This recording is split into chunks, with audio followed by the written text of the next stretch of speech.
Alright, welcome back to the channel. I'm not even gonna lie, this is like my fourth time trying to record this video. Last week I tried to do it, the script was all ready, everything was ready to go. It was a nice day outside, so I'm like, alright, let's go outside, film it out there, enjoy the weather. Then I lost daylight, so I couldn't do it. The next day I came back, it was too windy. I don't even know what happened the third day. I think it was just too cold. But 1 week later, here we are trying to get this video done. But anyways, my name is Gio. Welcome back to the channel, and today we're going to be going over some filmmaking tips that I kind of wish I went by when I was kind of starting my whole filmmaking journey. So yeah, let's get right into it. So first, I just want to give a little disclaimer because it might sound like I'm trying to come at the YouTube community, but that's not the case at all. But with that out the way, the first tip is shoot at 24 FPS, not at 60 FPS. And there's nothing wrong with shooting at 60 FPS, don't get me wrong, but I feel like people kind of use it as a cop-out, kind of like you know, everything looks good in slow motion, so what people do is just shoot at 60 FPS, slow it down, and then boom, add a transition, looks amazing, right?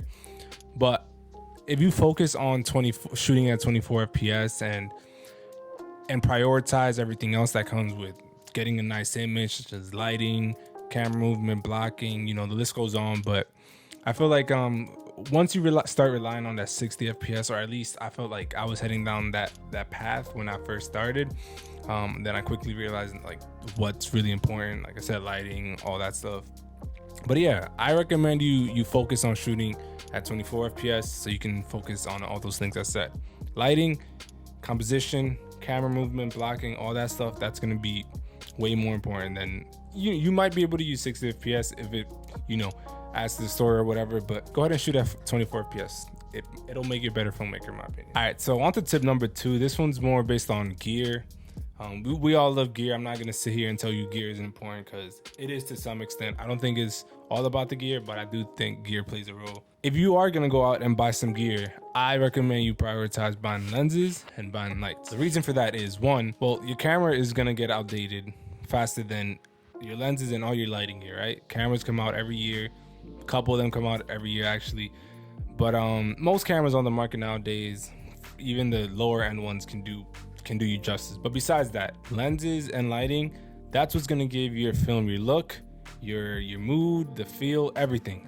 Whatever creative vision you have, that's what's going to give you your image, whatever that vision is. So for example, a wide angle lens, 24mm, let's say as an example, is gonna give you a whole different feel than a telephoto 100mm lens, right? 24 is gonna get more in the frame. It might make the space feel a lot bigger, while the 100mm is gonna make it more condensed. You know, it's gonna make it feel maybe claustrophobic. The lighting and the lenses you use change the mood and the way your audience feels way more than your camera does. I'm gonna throw in an example. So I'm shooting on the Blackmagic, the 6K. I'm gonna throw on my kit lens, and I'm gonna show you an example of that versus my 18 to 35mm Sigma lens, and it's the same camera, and you'll see how much of a difference your lens make. So here you go.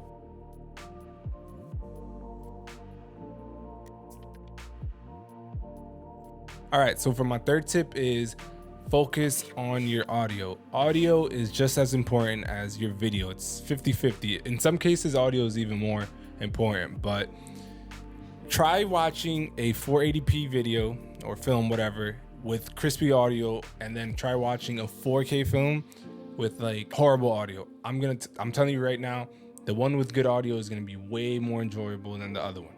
Not only that, but your audio, besides having crisp and clean audio, which you should always have, it's gonna overall give your image, like sound effects, all that sound design is going to give your visuals, it's gonna bring them to life way more than without any sound effects at all. So focus on your audio as much as your video. It makes a world of a difference. All right, so for the fourth tip, it's kind of the glue to the last couple tips I gave you.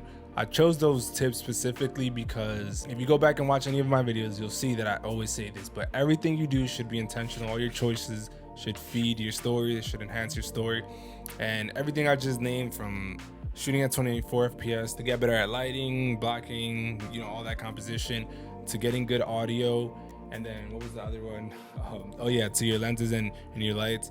That's all gonna feed your story. Every choice you make for your film should feed your story. It should make it better. That's the reason you're making all these creative choices to tell a better story. So yeah, that's all I got for y'all. But if you did enjoy the video, leave a like. If you liked it or disliked it, let me know in the comments below. And if you want to see more of this in the future, go ahead and subscribe. I'll see you guys on the next one. Peace.